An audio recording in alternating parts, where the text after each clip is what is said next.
So hi everybody, my name's Christian Kinnear. I'm the Managing Director of HubSpot in EMEA and also the Director of Sales for HubSpot in EMEA. And joining me today is Katie Ng-Mak. Katie, would you like to introduce yourself? Sure, Christian. Hi everyone, I'm Katie and I'm Director of Sales of our North America Agency Partner Program. Cool. So we are both really excited to be here today on Inbound Sales Day and talk about some of the sales trends, some things we're seeing in sales over the number of years and more recently through our roles in HubSpot, and some of the inbound sales trends and insights we'd like to share with you today. So hopefully you enjoyed the discussion. So Katie, maybe to start us off, you and I talk a lot and we've had a number of conversations internally about how sales are running today. In the last 7 to 10 years, we've seen tons of change. From my perspective, I've been in that position of the cold call, the spam, the interruptive outreach of trying to force your way into a buyer's day, trying to get on their radar, trying to interrupt them and maybe position your product or solution into their day. The really hard yards. Those are difficult times. And I guess there's folks watching today who probably are still doing some, if not all of those things and trying to achieve success through old methods. Buyers have changed. Buyers don't respond to that anymore. I'd be curious what you're seeing too. I think I'm seeing something very similar, Christian. So I started in sales 7 years ago as a salesperson, and during that time, the key to success in sales is someone who is willing to pick up the phone, pound the phones, and just do anything it takes to get in front of the buyer. And once you get in front of the buyer, you as a salesperson would try to qualify the buyer and you would share whatever information you have. I feel like sales has changed in a number of ways now. First of all, it's just so much harder to get in front of the buyer, and simply pounding the phones just won't get you there most of the time. And good salespeople that I see on my team nowadays are really creative at leveraging different channels to get in front of the buyer. So I feel like that's been a really big change.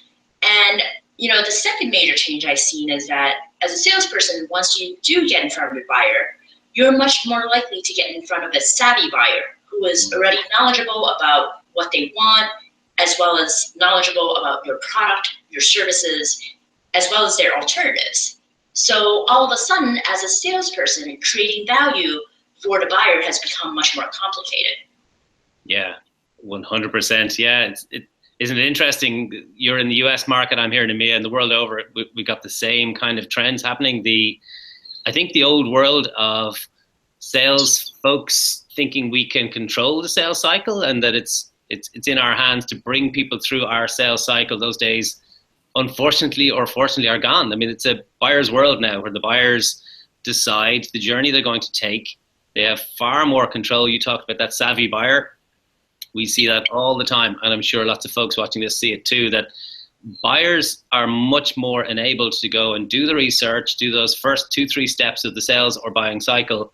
They can come far better prepared, much more savvy, much more educated about options, even scoping their problem. The idea of the consultative sales rep of defining that for them or somewhat leading that conversation, those days are changing fundamentally. And the buyer now finding, researching online, crowdsourcing, looking for lots of different sources to help educate and steer them in the right direction has changed so fundamentally. It's an entirely different world, and sales have got to adapt to this, right? Because buyers, regardless of whether we agree or disagree with how buyers buy, we're going to have to adapt to it because they will buy that way regardless, right? That's just the world we're now in. Absolutely. And, I think it's that way for a couple of reasons. First of all, companies just put a lot of information on their website now. It's easy to do so. They need to do so because everyone is doing it. Secondly, a lot of people do research on social media. They go to Facebook, they go to LinkedIn groups, they go and ask questions, they ask people for opinions, and everyone is more than happy to share their opinions and their experiences via social media. So as a buyer, when you have all of this information available before you even need to reach out to the company, it's just so much easier to figure out how different solutions matches your needs. So as a salesperson, you need to learn to adapt to that environment. Just because, the way you created value in the past is no longer the way you can create value anymore with the current buyer. Mm-hmm. Yeah. What's something you said in there really hit a note with me. I think that changed the social component of the buying and selling exchange, which is becoming bigger and bigger. I think again is the difference in the old world and the new. The previous world of a sales person or sales company being something of a broadcaster, where we would broadcast the message, we would look for an audience to take in that message and absorb it. It's much more of a conversation now, right? It's a multi-channeled, multimedia conversation where the buyer can speak to any variety of different individuals who have inputs, insight, opinion, information to help them understand their problem and what solutions. It's not purely the domain of the vendor or sales company now to broadcast whatever message they want, because the social component of how buyers research has entirely changed the game too, right? Absolutely true. Absolutely true. And I think the tricky thing for the salesperson nowadays is that when they do reach the buyer, whether it's through the phone, whether it's through email or even social media, I think the key is being able to quickly identify the knowledge level of the buyer and the level of savviness of the buyer. Because if the buyer comes in with a certain level of savviness, the only way the salesperson can be valuable is if they provide the information that the buyer needs. So I think as a salesperson, it's really important to be nimble, and you also have to just be very effective at figuring out what level of savviness is your buyer, and figure out the fastest way to become valuable to the buyer. And I think when you're able to do that, you'll be a very successful salesperson. But if you kind of have the same script or the same talk track for all your buyers, as a salesperson, I think you're going to find that that's not going to work as well as it used to.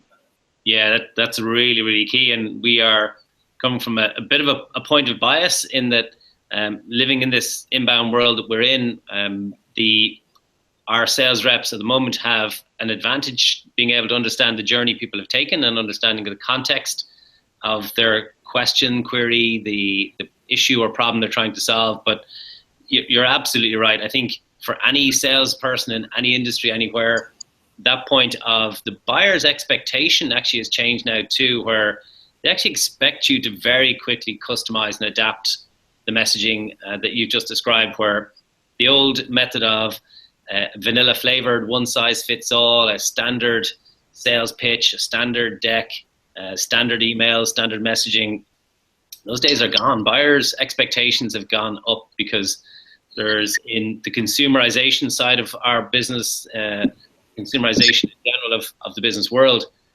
people expect much higher standards. They're getting tailored messaging in lots of formats and forums. So when you come to buy, purchase, regardless of the product or solution, you expect your sales reps to quickly understand what you know so far, what you don't, and adapt accordingly. So that's another big demand on sales folks, right? That's putting a lot of emphasis on their skills, which I'm sure will rise to, right? Absolutely. I think outside of that, the one thing that's certainly of interest for us, something that we talk about quite frequently, and I'm sure a lot of sales managers and sales leaders talk about, is how do I help my salespeople be more effective? Because in this world we're describing so far, there's a lot of moving parts. There's a ton of information. There's many things they've got to do, and we're increasingly asking sales folks to be adaptable and flexible and work in lots of ever-changing ways. Curious to think how you think maybe in an inbound sales world, sales folks could be some way more effective, more productive? I think there are certain things that are important now as a salesperson that sales managers can leverage as a way of helping their team be more effective. The first is just technology. Nowadays, it's really important for salespeople to leverage technology to help them get more information about the buyer. I think, first of all, they just need to understand like what type of information is out there about the product and services that they're trying to sell, in order for them to just kind of get a gauge of like what is the potential level of savviness of my buyer. And then second of all, they could leverage information technology to help them figure out like who is coming to their company's website, for example, and what type of information are they looking at. And through having that information, when they do outreach to the buyer, they're much more likely to get a response. Yeah, I agree. Yeah, absolutely agree. I think the realization that not all leads are created equally, or not all sales opportunities are created equally. That's a really important concept. There's I think there's sometimes a temptation amongst sales folks and sales management that all leads should be treated with the same level of intensity of handling or follow-up or number of sales calories applied, and that's not necessarily true, right? So we sometimes end up in a situation where, because we're so hungry for the next sale, we might chase down bad fit companies, or just those contacts, those companies that are really not ready to enter a buying cycle truly at this time. And being able to understand really where they're at, truly where that individual or company is at in terms of making a decision, in terms of their buying mentality, their level of awareness of their issues, or wondering what options they have. That knowing that is really important for all sales reps. And if we can help them through, you've mentioned technology for sure, a bit of methodology to go around that technology, where if sales reps can discern which is a good fit and a bad fit, and can discern where somebody is in their sales cycle and deliberately take different set of actions and have that flex to take those actions, applying the most effort. And sales folks are highly qualified. There is an overhead cost associated with sales functions. So you want to apply this resource that is highly skilled and costs you money to the best opportunities. And you got to use and leverage technology to understand that, and not be chasing down those leads that are not good fit, ones you're hoping might turn into a good fit, and tools, technology around lead scoring, some elements of understanding what's a good fit customer, learning from previous sales cycles what were good fits for your particular business, regardless of industry you're in. That kind of rationale, I think, is becoming increasingly important. And I think the idea we said again of understanding the journey the buyer's taken, trying to look through their eyes and how do they look at your business. The more information you can understand about what they've done so far, what they've learned, where they've learned it from, who they're listening to, who they're talking to. And then the other part of tailoring back, you said this earlier, once we now know where they're at and what they've done so far, let's not duplicate things. Let's not bring them back to square one. That'll frustrate a buyer. But let's use what we know and let's start tailoring and customizing the next level messaging to help them take the next journey in the step. And I think this is an often used phrase. It's not about us selling to customers, it's about helping them buy. And that's becoming more and more important across the board, right? Absolutely, and certainly more and more true. I mean, I think like an interesting example of that is, social media. So a lot of salespeople now, and some of the top salespeople I know, have a great social media presence. They really and truly invest in building a brand for themselves, building a social media presence for themselves. And, in the past, salespeople don't really think of themselves, they don't think of that as their job to do so, because they think of that as marketing's role to do so. Marketing does play a huge role in terms of controlling a brand and a business social media presence. But, I think the savvy salesperson nowadays realizes that, you have to really be able to take the baton from marketing in terms of establishing yourself as a trusted advisor, and also in terms of establishing yourself as an expert in the industry that you're in. So that when you do outreach to the buyer, or when you do connect with the buyer, they see yourself as the same trusted advisor as they had identified with your business through your business's marketing outreach and marketing efforts. So, in addition to the technology that we spoke about for salespeople, it's almost like great salespeople nowadays need to kind of like dip their toes into some of what marketing used to do. And funny enough, as for a business, as they think about what marketing looks like, marketing needs to create value and kind of help the company create a brand as a trusted advisor in a way that a salesperson used to for the business. Yeah. You've mentioned the M word in there. It's the marketing. We wouldn't be completing a sales conversation if we didn't discuss marketing a little, right? And absolutely. That's I think that's absolutely the correct point. The relationship between sales and marketing, I think, is becoming increasingly more symbiotic. There's this reliance on each other much more than maybe ever before, and I think that dovetail between sales and marketing, where marketing now in an online world and in a social world you've described, that those content pieces and that marketing voice that does a lot of the heavy lifting early in that building that trusted advisor status and building the brand, where people can listen or take in and absorb those content pieces as being the voice of your company, and then that is what attracts them to top of funnel to that initial sales engagement. So making sure that voice is very similar and that the content is similar and that's aligned, that there isn't a mismatch or disconnect between one or other of those two, is much more important now than ever before, I think. I think also the idea that marketing now are able to give a lot more enriched information to sales maybe than ever before too.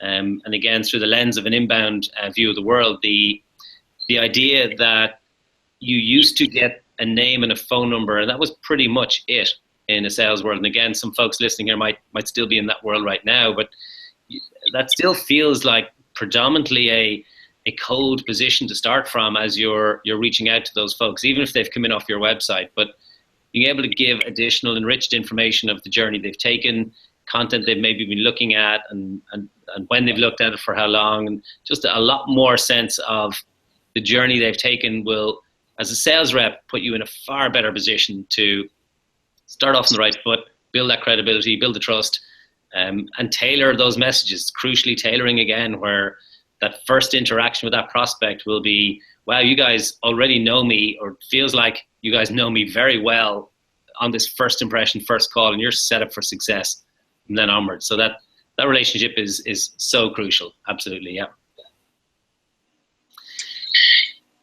Good. Katie, I think we are just coming up on time. So it's been fantastic chatting to you as always. Love the subject. Thanks so much for your insights and for giving us some ideas of what's happening in the world of sales from your perspective. Thank you so much, Katie. Thank you for your time as well, Christian. It was great chatting with you.